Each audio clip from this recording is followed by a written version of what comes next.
या बातमीचे प्रायोजक आहेत हॉटेल बडे मियां। शांतता रॅलीसाठी सोलापुरात आलेल्या मनोज जरांगे पाटील यांनी आज सकाळी सांगलीला रवाना होण्यापूर्वी सोलापुरात पत्रकार परिषद घेतली। या पत्रकार परिषदेत मराठा आरक्षणाला घेऊन मनोज जरांगे पाटील यांनी विविध मुद्द्यांवर देवेंद्र फडणवीस यांनी षडयंत्र रचून आमच्या विरोधात काम सुरू केलं आहे, मात्र मराठ्यांनी हे षडयंत्र हाणून पाडायचं आहे असं देखील मनोज जरांगे पाटील यांनी म्हटलं आहे। समाजाचं भविष्य लक्षात आलं, समाजाला त्यांच्या मुलाचा समाजाचा आक्रोश दिसतोय। समाजाला बाकी काय नको आहे आणि समाजाने कधी अपेक्षित केलं नाही की ही गोष्ट मिळाली पाहिजे वेगळी काही, परंतु हक्काचंही हे मिळालं पाहिजे। हे जवळपास 40-45 वर्षापासूनची मराठ्यांची मागणी की आमच्या लेकराला जे हक्काचं आरक्षण लागतंय ते द्या, आणि सरकार ते आरक्षण देण्यापासून पळ काढायला लागले। ते बनवाबनवी नाटकं, शिष्टमंडळाच्या फेऱ्या, बैठका, हे फक्त दिखाऊपणा जनतेला येड्यात काढायसाठी की आम्ही बैठका घेतोय दाखवायचं, आम्ही समाज चर्चा करतोय ते फक्त दाखवायचं। साधी सगळ्या सोयरीची अंमलबजावणी करायला 11.5 महिने लागले सरकार, आणखीन केली पण नाही। मग तुम्ही आधी सूचना काढली कशासाठी? म्हणजे इतकी शुद्ध फसवणूक, बरं ते तर करायचंच नाही। गुन्हे सरसकट मागं घ्यायचे, तेही अर्धवट घ्यायचे, अर्धवट सोडून द्यायचे, ही सिस्टम। मुलीच्या शिक्षणाचं तेच EWS विनाकारण रद्द केलं, मराठ्यांच्या पोरांचं वाटलं। म्हणजे यांची एकूण भूमिका मराठ्यांच्या लक्षात यायला लागली आणि फक्त वेळ मारून नाही, मराठ्यांच्या लक्षात आलं की अरे जाणून बुजून करायले। बरं हे तर केलं इथं नाही थांबले, पुन्हा अनेक टोळ्या जमवायला सुरुवात केली। म्हणजे मराठ्यांची काही संघटना फोडायला सुरुवात केली, आमिष दाखवून किंवा काय दाखवलं असेल त्यांना माहिती। कारण बिना आमिषाचं किंवा बिना देवाणघेवाण काही केलेलं, जात सोडून पक्षाचं काम करायला कोणीच मोकळा नाही। कोणत्या जातीतला माणूस बिना आमिषाचं फुकट नाही काम करू शकत। समाजाचं फुकट करत, पण दुसऱ्याचं समाजाची दुश्मनी अंगावर घेऊन माणूस पक्षासाठी किंवा सत्तेसाठी करू शकत नाही, त्या सत्ताधारी लोकांसाठी नाही करू शकत ना। स्वतःला काहीतरी दाखवलंय, आम्हीच दाखवलं म्हणा किंवा काहीतरी दिलंय, याच भूमिकेमुळं काही संघटना, काही समन्वय काम करायला लागलेत मराठ्यांच्या विरोधात। म्हणजे इथं मराठ्यांची मरमर काय चालली, आज मराठ्यांना आरक्षण मिळालं पाहिजे, आणि काही ते बिकाऊ असणाऱ्या लोकांचं, समन्वयकांचं किंवा त्या काही संघटनांचं जे मराठ्यांच्या विरोधात प्रेस घ्यायला लागलेत, आरक्षणाच्या विरोधात, आंदोलनाच्या विरोधात, यांचं तर जातीच्या विरोधात काम चाललंय। हे तर मराठ्यात करूच शकत नाही मराठा कोणचाच, कितीही नुकसान झालं तरी चालत, पण मराठ्यांच्या विरोधात काम नाही करू शकत। हे सरकार घडून आणायला लागलं। काही मराठ्यांचेच आमदार मंत्री मराठ्यांच्याच विरोधात सोडले, हे मराठ्यांच्या लक्षात यायला लागले की आरक्षण मिळायचे दिवस जवळ आले, आणि आरक्षण मिळायचे दिवस जवळ आले असताना जाणून बुजून देवेंद्र फडणवीस साहेबांच्या माध्यमातून 4-5 त्यांचे आमदार आणि मंत्री एक प्रचंड मोठं षडयंत्र रचून मला घेरायचं काम सुरू केलं आहे, उघडं पाडायचं काम सुरू केलं आहे। त्यामुळे समाज कसा घरी बसत? एक महाराष्ट्रातल्या जे विभाग आहेत 5 होय, त्यांच्या दरी असं दाखवण्याचं काम सरकारनं सुरू केलं। पण मानावं लागण या पश्चिम महाराष्ट्रातल्या जातवान मराठ्यांना की त्यांनी काल सिद्ध केलं की ही भेदभावच आमच्यात नाही आहे। महाराष्ट्र हा अखंड आहे, इथं वेगळेपण आमच्यात नाही। जसाच मराठवाडा तसाच पश्चिम महाराष्ट्र आहे, विदर्भ आहे, खानदेश आहे, कोकण आहे, मुंबई, हे सगळ्याचे सगळे विभाग आम्ही सगळे एक आहेत। ते राजकारण्यांनी फक्त रंगवले की पश्चिम महाराष्ट्रात मराठवाड्याचं जमत नाही, म्हणजे आमच्या रोटीपिटी व्यवहार होते, आमचे नाते गोते आहेत, आमचं रक्त एक आहे, आमची जात एक आहे, आमचं खाणं पिणं एक आहे, आमचं रोज एकमेकाच्या जिल्ह्यात जाणं आहे, रोज काही ना काही निमित्तानं। आणि हे कोणचं विष पेरलं तुम्ही राजकारण्यांनी की पश्चिम महाराष्ट्राचं मराठवाड्यात जमत नाही, यांची एकीने तुम्हाला कोणी सांगितलं? म्हणजे बघा, मराठी इतके हुशार झालेत आता, यांना दुही निर्माण करायचे, याच्यात सुद्धा राजकारण साधायचं। पश्चिम महाराष्ट्राचं मराठवाड्यात जमत नाही, पश्चिम महाराष्ट्राचं आणि विदर्भाचं जमत नाही, कोण म्हणतंय? हे कोण सांगायला लागलं? म्हणजे दूषित मन करायचं काम ह्या राजकारण्यांनी केलं होतं। मराठ्यांनी सगळ्यांचे षडयंत्र हाणून पाडले। यापुढेही बघा तुम्ही, मराठा जातीवंत मराठा घरात नाही झोपू शकत, आता बसूही शकत नाही। किंवा जिथं जिथं रॅली आहे, ज्या तारखेला आहे, ज्या शहरात आहे, पुऱ्या जिल्ह्यातला मराठा ताकदीने येणार। तुम्ही आता पुढेही बघा, सोलापूरनं तर टोकच गाठलं, बोलणाऱ्याचे नरड्यावरच पाय दिला। सोलापूर धरा, बोलायला जागाच नाही ठेवायची असं म्हणले का, त्याचं नरडच दाबून बंद करून टाक. असंच पूर्ण सांगली, सातारा, कोल्हापूर, पुणे, नगर, नाशिकपर्यंत ताकती ना मराठी. एक दिवस काम सोडल्यानं आपल्या जातीचं कल्याण होणार असलं तर आपण रस्त्यावरती आलं पाहिजे, शांतता रॅलीत सहभागी झालं पाहिजे असं मराठ्यांनी ठरवलं आणि मराठ्यांनी ती सुरुवात केली कालपासून. राज ठाकरे धाराशिवमध्ये मराठा आंदोलकांनी त्यांची भेट घेण्याचा प्रयत्न केला, त्या ठिकाणी राडा झाला. काल नांदेडमध्ये सुद्धा झाले. राज ठाकरेच्या भूमिकेला मराठा समाज आक्रमक होता. नाही होऊ नाही. मराठा समाजानं उगाच काही असं करायची गरज नाही. मी परवाच सांगितलं होतं, पुन्हा आज सोलापूरच्या नगरीतून सांगतो, ते काय अडवायची आणि फाडवायची गरज नाही कोणाला. उगाच किंमत देत बसू नका. माझी विनंती आहे मराठा समाजाला, विनाकारण काही करू नका. कारण ते पुढेही करतील असं वाटलं नव्हतं. कारण आम्ही सगळीकडे सांगितलं, लातूरला तेच सांगितलं, कोणी काय बोललं नाही. पुढेही मराठ्यांना माझी विनंती, सगळ्या दुनियात हिंडून द्या, सगळ्या गल्ल्यांनी काहीही करायची गरज नाही. ज्या दिवशी मराठा ठरवत त्या दिवशी सगळ्यांकडून उत्तरं मराठा घेणार आहे. आता सध्या आपले कुठं आंदोलन सुरू नाहीत. एक मान्य आहे की तुम्हाला बोललेलं सहन होत नाही, तुमच्या भावना मराठा समाजाच्या आमच्या लक्षात येतात, तुमची कदरही आम्ही करतो. परंतु राज्यात कुठं आंदोलन सुरू नाही. कोणीच कोणत्या नेत्याला अडवू नका, हिंडून द्या त्याला. मराठा बघतोय कोण मराठ्यांचे किती विरोधात आहे, कोणत्या नेत्याला मोठं आपण केलं हे मराठ्यांच्या लक्षात येतं. मराठा बदलायला लागला आहे पूर्ण. लोकांच्या लक्षात हे किती बोलले तरी त्यांच्या चुलत्याला कोणी मोठं केलं आहे हेही लोकांना माहिती आहे. किती लवकर उपकार फेडला हेही मराठ्यांना माहिती आहे. मराठा बारकाईनं लक्ष ठेवणे सगळ्या पक्षाच्या नेत्यांकडे, कोण काय बोलतोय ते सगळ्यांचा हिशोब होणार आहे. फक्त शांत राहा, कोणी आंदोलन करू नका ही विनंती आहे. संयम ठेवा, संयमात विजय आणि संयम राहू नये मराठ्यांचा, हे सत्ताधाऱ्यांची इच्छा आहे. त्यांची इच्छा पूर्ण करू नका, विनंती माझी की त्यांना संयम नको आहे. कारण आपल्या ज्या रॅल्या त्या रॅल्यासुद्धा त्यांना काहीतरी गोंधळ घडून आणायचा, पण मराठ्यांच्या मध्ये येणं त्यांना खूप जिकिरीचं वाटतंय. मराठ्यांच्या मध्ये येऊन गोंधळ घालणं आणि पुन्हा त्या गोंधळातून बाहेर निघणं म्हणजे हे खूप मोठं आमंत्रण आहे त्यांना स्वतःला. त्यामुळे ते धाडस नाही करत. त्यांची इच्छा आहे, सत्ताधाऱ्यांची, देवेंद्र फडणवीसच्या काही आमदारांची षड्यंत्र करून इच्छा आहे की या चाललेल्या रॅलीत भाजपाच्या काही लोकांना दगडफेक करायला लावायची किंवा गालबोट लावायला लावायची, पण टप्पर होत नाही. निवेदन करतात पण टप्पर होत नाही. त्यांना माहिती आहे मध्ये गेलं की बाहेर निघतून का नाही. कारण ही बी वाघाचीच फौज आहे इकडची. त्यांचं खूप दिवसापासून हे षड्यंत्र सुरू आहे, धिंगाणा घडून आणायचा, गालबोट लावायचं. पण इतक्या ताकदीनं मराठी त्यांच्या मागं लागतील ना की धाके द्यानं. त्यामुळं माझी इच्छा आहे की आपण संयम धरा, शांततेनं न्याय मिळत असतो आणि आपण तो मिळवून देऊ. धाराशिवमध्ये जेव्हा आंदोलन झालं त्यावेळेस चर्चा करून असं पोलिसांनी सांगितलं, मध्यस्थी केली. तसं झाल्यानंतर सुद्धा 11 मराठा कार्यकर्त्यांवरती गुन्हे दाखल करण्यात आलेले, फक्त सरकारच्या विरोधात, राज ठाकरेंच्या विरोधात पुन्हा घोषणा दिल्यामुळे. ते कितपत होते? देवेंद्र फडणवीसांचं सत्ता आहे ना बाबा, लय अवघड आहे. देवेंद्र फडणवीस साहेबांची सत्ता म्हणजे सोपी सत्ता नाही, अवघड सत्ता आहे.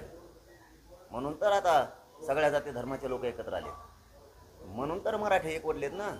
शेवटी त्यांच्या पक्षात असणारा मराठासुद्धा कदरला आहे की ज्या पक्षाला, ज्या भाजपातल्या मराठ्यांच्या आमदारांना आपण मोठं केलं, त्यांचा नेता आपल्या जातीच्या विरोधात बोलतोय, षड्यंत्र करतोय, सापळा रचतोय, माझ्या विरुद्ध SIT लावतोय. तसंच त्या पोरांनी नुसत्या घोषणा दिल्या धाराशिवच्या म्हणून त्यांच्यावरती गुन्हा दाखल केला आहे.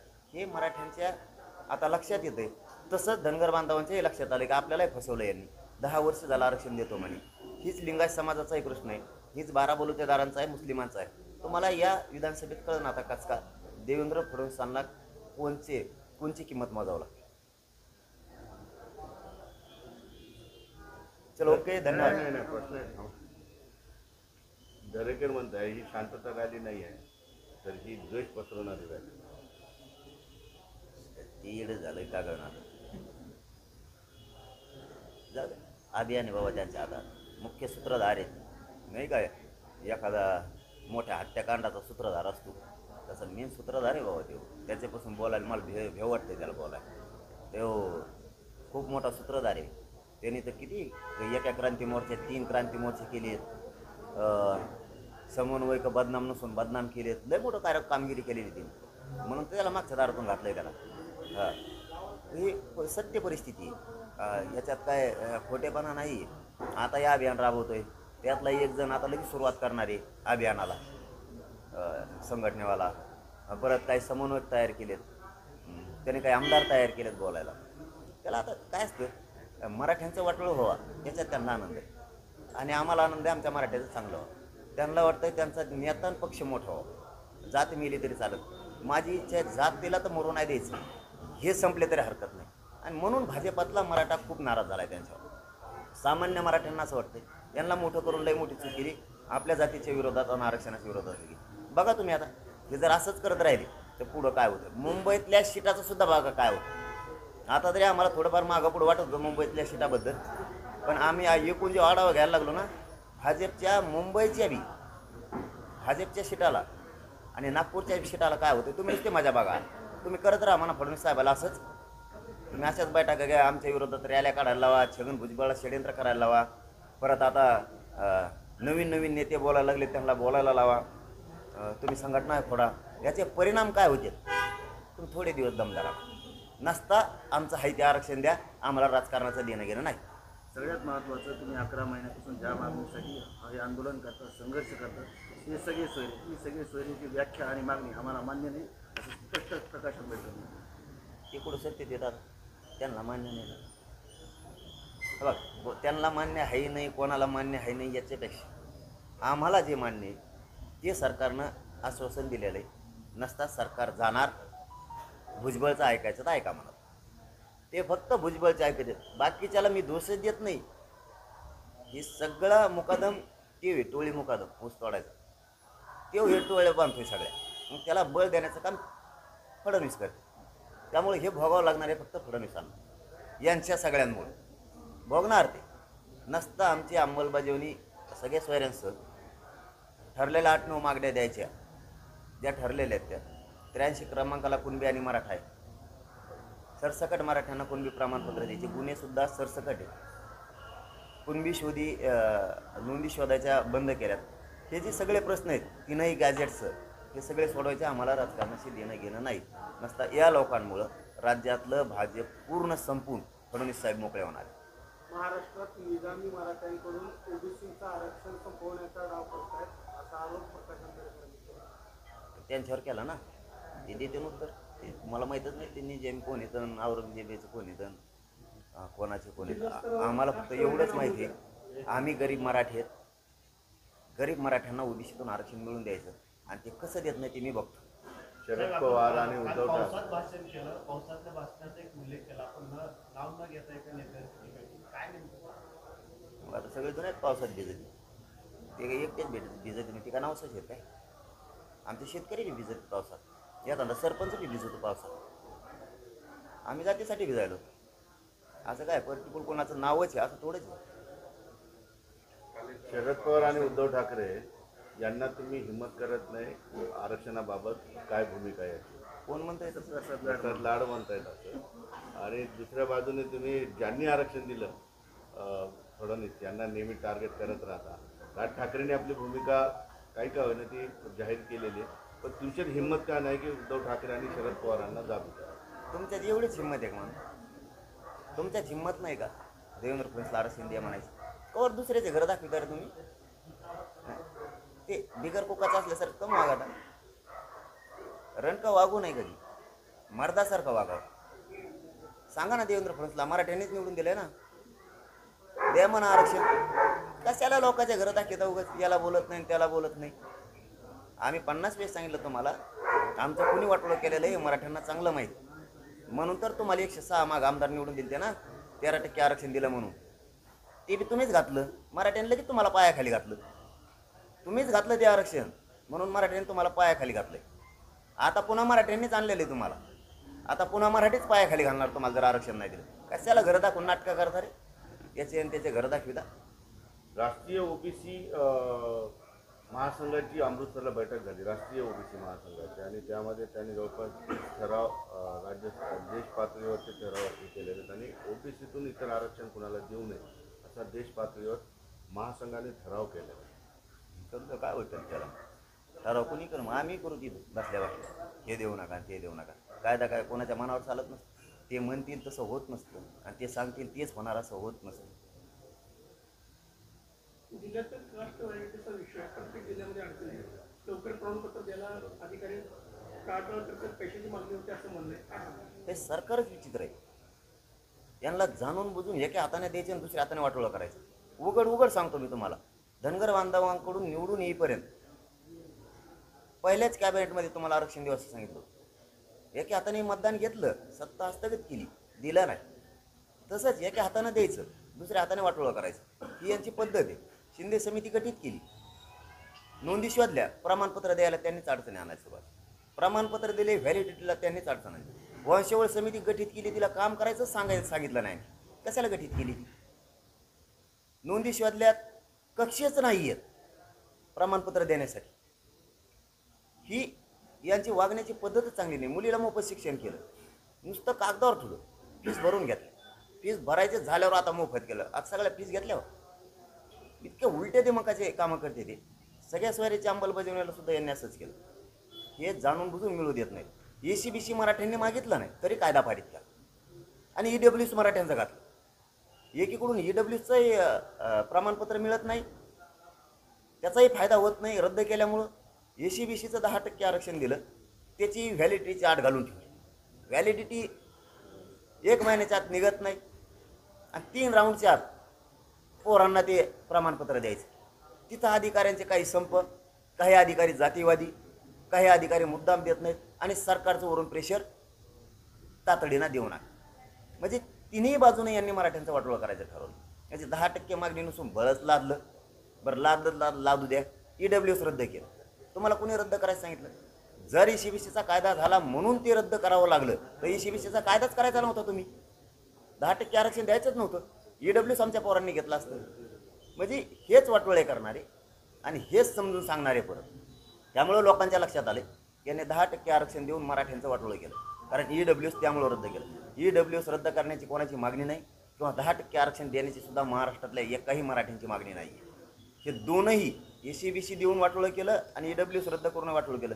याला जबाबदार फक्त सरकार आहे आणि ही सगळी चाल देवेंद्र फडणवीस यांची. काल एक भाषणामध्ये वक्तव्य केलं होतं की फुटबॉलची जे जास्त चित्र करून त्या आमदाराला पाडा. मग परवा माढा तालुक्यात लारड येथे फुटबॉल आणि फडणवीसांचा एक कार्यक्रम झाला. मग तिथले आमदार जे आहेत बाबासाहेब शिंदे ते मराठा आहेत, मग मराठ्यांना पण पाडायचं. ते मराठा असू नाही तर ते कोणी असो, आमच्या विरोधात आमच्या अन्नदाव कोण काढीत आहे? छगन भुजबळ. ते कोणत्या मतदारसंघात देवेंद्र फडणवीस त्यांना घेऊन हिंदू द्यायचे, ती गेलंच म्हणून समजायचं. त्याला दोषी फक्त देवेंद्र फडणवीस असतात. त्याला जिथं घेऊन येते तेव्हा मराठ्यांच्या अन्नात विष घालायला लागला आणि तुम्ही त्याला घेऊन येणार आमच्या विरोधात. जा घेऊन, तुमचा हक्क आहे कोणाला न्यायचं आणि कोणाला न्यायचं. आमचा हक्क आहे कोणाला पाडायचं आणि कोणाला निवडून आणायचं. कुठंही न्यायचा म्हणा महाराष्ट्रात, कुठंही न्यायचा. शहरात मुस्लिम समाजाची एक प्रेस झाली, त्याच्यावेळी त्यांनी सांगितलं की आम्ही जरांगे पाटलांच्या आंदोलनात पूर्णपणे आमचा पाठिंबा आहे, परंतु त्यांनी आमच्या मुस्लिम आरक्षणासाठी थोडासा प्रयत्न करावा, मदत करायची. आता थोडासा याच्यापेक्षा किती असतो बा, मग आहेत का तर कोणीच केला नसतं. आणि मी जाहीर बोललेले, ज्यावेळेस मी बोलतो ना, मी सामान्य साधा माणूस आहे, मी शेतकऱ्यांचं पोरग आहे. मी असलं ते राजकारणी छक्के पण येत नाहीत मला. मी जे बोलतो ते करतो. मी मागच सांगितलं होतं आमचा ज्वलंत मुद्दा आहे मराठा आरक्षणाचा. हे मी 7 महिन्यापूर्वी सांगितलेलं आहे. मराठा आरक्षणाचा हा ज्वलंत मुद्दा आहे हातात. मी 2 काम हातात नाही धरत. मी चौंडीला गेलो होतो त्यावेळेसही सांगितलं होतं. एकदा मराठा आरक्षणाचा प्रश्न मार्गी लागला की धनगराचं मुस्लिमाचं आरक्षण कसं देत नाही तेच बघतो मी यांच्या. कारण मी नुसत्या गरजांना फजन त्यावेळेस आमचा राजकारणाचा काही विषय बी नव्हता 7 महिन्यापूर्वी. हे तरी आत्ता आला विषय. मग तेव्हा का राजकारण डोक्यात होतं का? आम्ही नाही द्वेष करत एकमेकात, गावखेड्यात नाहीत विरोधात. आम्ही हे दाखवलं जातं हो, हे दाखवलं जातं.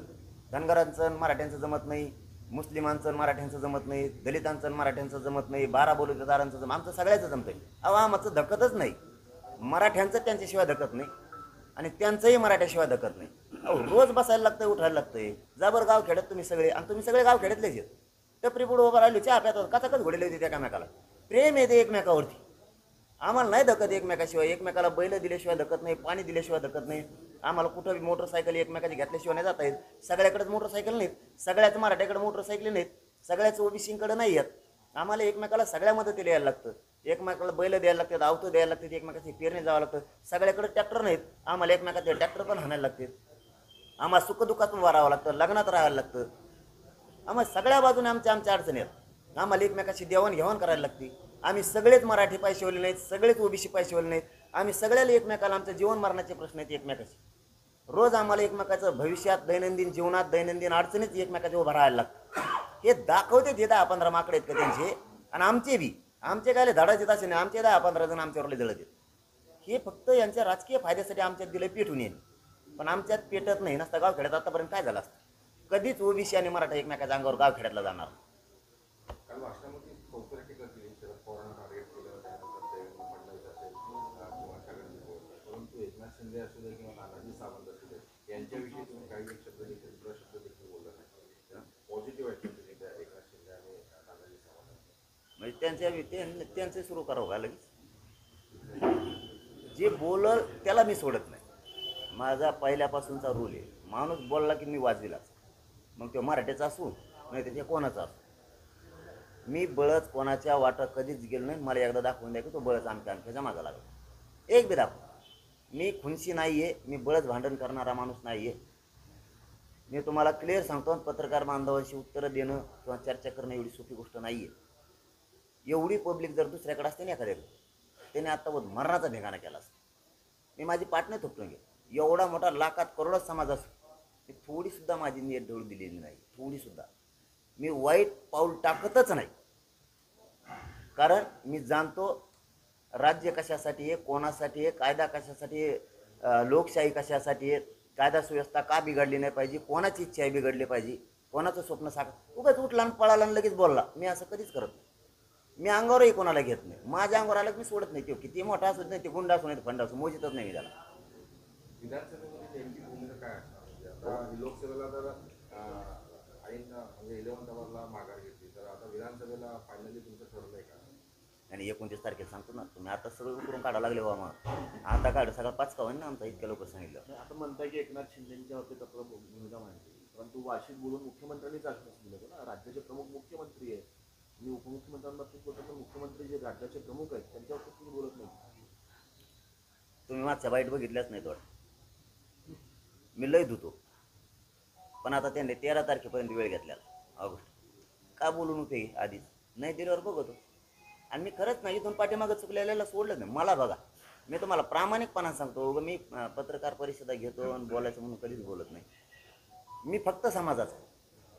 मला कोणत्या नेत्याचं देणं घेणं नाही, कोणत्या आमदार मंत्र्याचं नाही, कोणत्या पक्षाचं बी नाही, काहीच देणं घेणं नाही मला. मी मित्रत्व करण्यासाठी हे आंदोलन उभा केलेलंच नाही.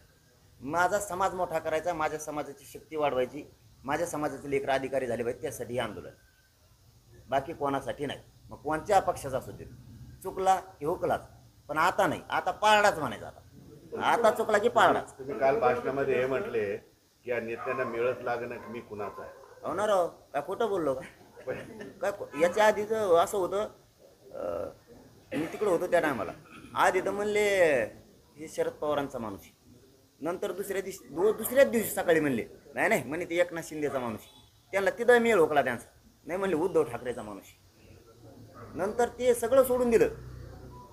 आणि कोणचा पक्ष आहे काय किंवा ते नाव माहिती आहे त्यांचंच हे म्हणे, तिथं मेळ नाही लागला यांना. म्हणजे हा हे लयच वेगळे आहेत. आणि मी यांना कळालेलं आहे मी कोणाचा. फक्त आता ते होतंय का मनदूषित मराठ्याचं प्रयत्न करायला लागलेत. त्यांना माहिती आहे मी फक्त मराठ्यांचा आणि महामालक मराठा. आणि मराठ्यांची शक्ती पुढं कोणाची सत्ता टिकू शकत नाही, कोणाचीच कसल्याच पक्षाची पावर नाही टिकू शकत. तुम्ही नेहमी म्हणता की समाजाच्या रेट्या पुढं कुठलंही राजकारण टिकत नसतं. तो रेटा द्यायची वेळ आलेली आहे. विधानसभेच्या तोंडावर मराठा समाज सगळं एकत्रित आलेला आहे. आता समाजाचा रेटा, आणि तुम्ही मुद्दामून आता एक गोष्ट बोलताय, गरिबांची लाट. म्हणजे गरीब समाजाचा रेटा आता बसणार सरकार का नाही बसणार? नाही दिल्यावर माझा आणखीनही तीच मनस्थिती आहे. माझी आणखीन नियत फिरलेली नाही. मला माझ्या समाजाला राजकारणात नाही जायचं. नाही तर एवढी पब्लिक असल्याच्या नंतर माणूस सहज बोलून जाणार लढायचं. मग मी आणखीनही सांगतो, मला माझ्या समाजाला आम्हाला राजकारणात नाही जायचं, आमची इच्छा नाही. आमचं स्वप्न फक्त आहे आमच्या लेकरांना आरक्षण देऊन मोठं करायचं. तुम्ही नाही दिलं तर आमच्या पुढं पर्याय काय? आणि हे खरं आहे की या 75 वर्षात गरिबांची लाट कधीच आलेली नाही. कोणत्या नेत्याची आलेली आहे तुम्ही शोधा, इथून तिथून कोणाच तरी नावाने लाट आलेली आहे. गरिबांची लाट कधीच आलेली ही पहिली अशी लाट आहे गरिबांची. आणि सगळ्या जातींना वाटतं आता की या लाटीत आपण सहभागी व्हायचं. मग जात कोणची असू द्या, 12 बलुतेदारांपासून, मुस्लिमांपासून, दलितांपासून सगळ्या समाजाच्या लोकांची आता इच्छा आहे की एकदा होऊन जाऊ. ही गरिबांची लाट आहे. गरिबाची जर सत्ता आली तर गरिबाचे काम होते. आणि तुम्हाला जाहीर सांगतो मी आज या प्रेसच्या माध्यमातून, जर गरिबाची सत्ता आली तर कोणाच्याच आरक्षणाचाही प्रश्न राहणार नाही. कारण गरिबाला गरिबाची जाण असते. शेतकऱ्यांचा सुद्धा कोणताच प्रश्न राहणार, कारण गरीब ह्योच शेतकरी. आणि तो जर तिथं बसला, शेतीचे सुद्धा प्रश्न राहत नाही. व्यवसाय करणारे सुद्धा शेतकऱ्यांचेच पोर आहेत. व्यवसाय करणाऱ्यांना सुद्धा अडचणी येणार नाहीत गरिबाची सत्ता आली. आणि व्यावसायिक गरिबांचे पोरं कसे बनवायचे, ही गरिबाची सत्ता आल्यावरच बनवू शकते. श्रीमंताचा माणूस श्रीमंताचंच पोरग व्यवसायाकडे नेणार. औद्योगिक विकास जे म्हणलं जातं ते औद्योगिक विकास फक्त मंत्र्याच्या पोराचाच होणार, गरिबाचा कवाच नाही. तो कवा बी वॉचमॅन म्हणून काठी घेऊनच राहणार. गरिबाची आली तरच त्याच्या हातातली वॉचमॅनाची काठी सुटणार. मग आता ही विधानसभा पक्षापक्षामध्ये लढल्या न जाता सर्व पक्ष विरुद्ध गरिबांची लाट अशीच होईल. होणारच, कारण प्रश्नच गरिबाचे आहेत. आणि गरिबांनी त्यांना तिथं ते प्रश्न सोडवण्यासाठी बसवले. पण गरिबाचे प्रश्न सोडवले जात नाही, म्हणून इथंही आता गरीबच आणि तिथंही गरीबच. ज्यावेळेस वरही गरीब आणि खाली गरीब राहील त्यावेळेस सगळा समान कारभार चालणार. शेतीचाही प्रगतीकडे शेतीचा बी व्यवसाय जाणार. शेतकऱ्यांच्या मालाभावाचा बी विषय मार्गी निघणार. पाण्याचाही निघणार, लाईटचाही निघणार. काहीच राहणार नाही. कारण जो इथं करताय शेतात, तो शेतात करताच जर तिथं गेला तर त्याला इथले प्रश्न माहिती आहेत. त्याला यांच्यासारखं बांधावर येऊन बघायची काही गरज नाही. यांच्यासारखं त्याला पूर जर आला तर विमानातून बघायची काहीच गरज नाही. हेलिकॉप्टर त्याला माहिती आहे आता किती आला असेल. हे मोजित आहेत, मिलीमीटर आण, पट्ट्या आण, लोखंडाचे पळत नुसत्या इथून ते पट्ट्या घेऊन कामा धामाचे मोजित आहेत. आणि पैसे नाही, फिशे नाही, काहीच नाही. आता बघा कोल्हापूरचे, सांगलीचे किती हाल झाले. नुसत्या पट्ट्या घेऊन पळत आहेत लोखंडाच्या. मिलीमीटर मोजव, आलीमीटर मोजव, काय मोजित आहेत त्यांचे त्यांनाच माहीत. आणि पैशाचा पत्ताच नाही. नुसते हिशोब करतात किती हजार कोटीचा झाला आणि कवाशिक टाकायची. 2 वर्ष लागणार तरी ती नुकसान भरपाई देणार नाही. तो पुरतं शेतकऱ्याचं वाटलं. आत्ता तातडीची गरज कशाला आपल्याला सगळ्याला? आता आपल्याला इथून बाहेर पडायचं. आता आपल्याला गरज आहे जेवण केल्याशिवाय बाहेर पडायचं नाही. याला दैनंदिन गरजा म्हणते. आत्ता त्या लोकांना अडचण आहे, त्यांचा हातचा पैसा गेला, पिकं पण गेलं, पुरं पीक जळून गेलं. पैसे खिसतले होते, शेतीत लावले, ते पाण्यात गेले. आता पुरा आता गरज आहे त्यांना तातडीची. तुम्ही 2 वर्षांनी देणार, मेलक राहिले ते झालं का? कर्जबाजारी केली का, आत्महत्या, आणि परत तुम्हीच म्हणणार आम्ही कर्जमाफी केली. 2 वर्षांनी कशाला केली? इकडं पार वाटोळं झाल्यावर, आमच्या घराची राख रांगोळी झाल्यावर. शेतकरी कर्जबाजारी व्हायला हे सुद्धा कारण तुम्हाला द्यायची ना, तातडीनं का देत नाही तुम्ही? उशीर का करता? त्यासाठी ईदलाच तिथं जायला पाहिजे, तरच महाराष्ट्र सगळ्यात पुढे जाणार. समाजाची लाट एक रात्रीतून एक दिवसातून होत नसते. गेल्या अनेक वर्षांचा आक्रोश एकत्रित येऊन ही लाट होते किंवा उठाव होतो. तुम्हाला वाटतंय की याचा आक्रोश लोकांच्या मनामध्ये गेल्या अनेक वर्षांपासून आहे त्या परिस्थितीत समाज आहे? मराठ्यांसह सगळ्या जाती धर्मातल्या लोकांना त्यांचं स्वप्न जर साकार करायचं असलं तर ज्याच्या त्याच्या क्षेत्रात, ज्याच्या त्याच्या विषयात, ज्याच्या त्याच्या व्यवसायात त्यांना जर बदल करायचा असला, त्यांच्या लेकरात, त्यांच्या शेतीत, त्यांच्या व्यवसायात जे अनेक प्रश्न त्याचा जर बदल करायचा असला तर लोकांना आता मनातून उठाव करावा लागणार आहे. सगळ्या जाती धर्माच्या लोकांना, तरच हो बदल होणार. आणि गरिबांचेच पोरं सगळ्या जातीला न्याय देऊ शकतात, दुसरे कोणीच नाही.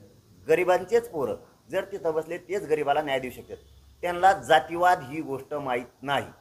जातीवादाचे तुकडे करण्याची जबाबदारीनं, जातीवादाचे तुकडे करण्याचं जबाबदारीनं काम सगळ्या पक्षातल्या नेत्यांनी केलेलं आहे. जबाबदारीनं ठरवून कोणी जातीवाद करायचा, कोणी नाही करायचा, कोणी दंगल पेटवायची, कोणी नाही पेटवायची, कोणी पुढं व्हायचं, पुढं कोणचे लोक घालायचे, हे निवेदनबद्ध जबाबदारीनं यांनी 75 वर्ष काम केलेलं आहे. गरिबाचे पोरं काम करणारे सगळ्या जाती धर्मातले जर तिथं गेले तर ह्यो महाराष्ट्रातला, देशातलं हे राज्य महाराष्ट्र असं असून की जातीवाद पूर्ण बंद झाला आणि देशात महाराष्ट्र सगळ्यात पुढे गेला विकासाच्या बाबतीत सुद्धा. फक्त गरिबाचेच पोरं तुम्हाला तिथं बसावं लागणार आहेत. आणि सगळ्या जाती धर्मानं या नेत्यांचं नाही ऐकता आता जातीचे पोरं मोठे करायचे. आपल्या राज्यात असणारे सगळे व्यवसाय, शेतीपासून सगळे, हे जर प्रगतीकडे न्यायचे असले तर गरिबाचे पोरं तिथं बसवायचे. सगळ्यांनी पक्क ठरवलं पाहिजे. 100% बदल होणार आणि सगळ्यांच्या पुढच्या कायमच्या समस्या सुद्धा मिटणार. हे तुमचं स्वप्नच आहे. करणारच मी, सोडीतच नाही आणला वरगाड्याशिवाय. चल, धन्यवाद. मराठ्यांमध्ये मोठं प्रमाणात राजकारण असतं, असं असताना सगळेजण एक असं वाटतं. की जेव्हा 28 तारखेला 29 तारखेला जो तुमचा प्लॅनिंग आहे तेव्हा तुम्ही सांगितलं उमेदवाराकडे लक्ष वाटतं का बरं अन्याय सहन करून घेते ना आता किती दिवस? जर समाजाचं 29 तारखेला ठरलं उमेदवार द्यायचं, त्या उमेदवाराला नाही दिलं तर त्यांनी ज्याला मत दिलं त्याने तरी काय केलं आतापर्यंत? यांना विरोधच केलाय. मग पुन्हा पुन्हा त्यालाच देऊन त्यांच्यापासून काही फायदा बी नाही. नेमका आमचा फायदा काय बा? निवडून दिलेल्या आतापर्यंत 75 वर्षातल्या सगळ्या पक्षातल्या आमदारापासून आमचा फायदा काय? काहीच नाही. तुम्ही काही केलंच नाही. तेच ऐकत हो. मी तर लहानपणापासून ऐकतो. वीज, रस्ते आणि पाणी नळ देणार तेच हो 75 वर्षापासून. त्याच्या पुढंच जाणार. प्रत्येक भाषणात प्रत्येकाचं तेच म्हणणं, तुम्हाला पाणी देणार, वीज देणार आणि तुमचा विकास करणार. ते भेटलं नाही. काहीच नाही. कुठे कुठे? अहो काही पाडेत असे आहेत आदिवासी समाजाचे, तिथं आत्ताही 20-20 किलोमीटर जाता येत नाही. आत्ताही काय विकास केला आहे? या 46 मतदारसंघावर या राज्यातल्या आदिवासींचं निर्णायक मतदान आहे. त्यांना आणखीन रस्तेच नाहीत. काय बाता मारता विकासाच्या? लोकांना ठरावं लागणार आहे. आपण विचारपूर्वक काम करून हे आपल्या कामाचे नाहीत. जरी यांनी दबाव आणला या राजकीय लोकांनी, कार्यक्रमाला जाऊ नको, मतदान करू नको, आणू द्या, त्याच्याच संग हिंडा. मतदानाच्या पिटीला तर चौकून गोल लावलेलं असतं. तिथे गेलं की पळलाच पाहिजे.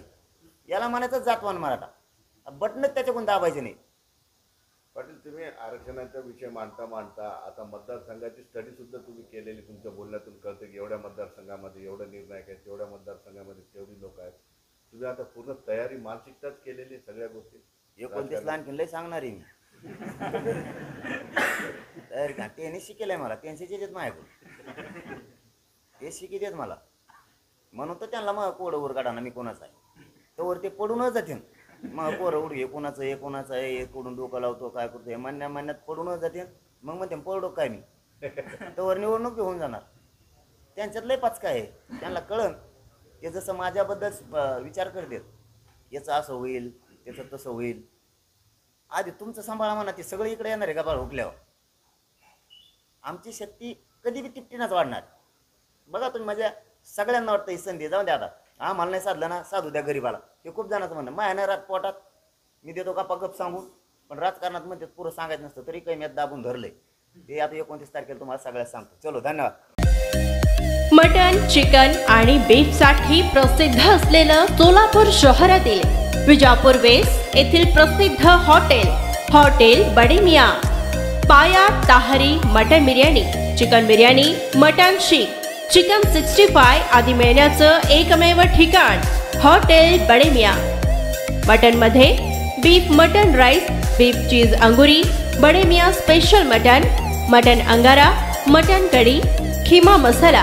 चिकन मध्ये chicken rice, chicken Malvani, special Bade Miyan chicken cheese अंगुरी, chicken tikka, chicken Hyderabadi, butter chicken, kadai chicken masala असे भरपूर आयटम्स उपलब्ध. मटन बिर्याणी, चिकन बिर्याणी, बीफचे स्पेशल डिश सुद्धा जेवणासाठी उपलब्ध. खास हॉटेलमध्ये जेवणाची सोय आणि पार्सलची सोयही उपलब्ध. स्वस्त आणि मस्त जेवण मिळण्याचं विजापूर वेस्ट येथील एकमेव ठिकाण हॉटेल बडे मियाँ. आमचा पत्ता हॉटेल बडे मियाँ, विजापूर वेस्ट, सोलापूर.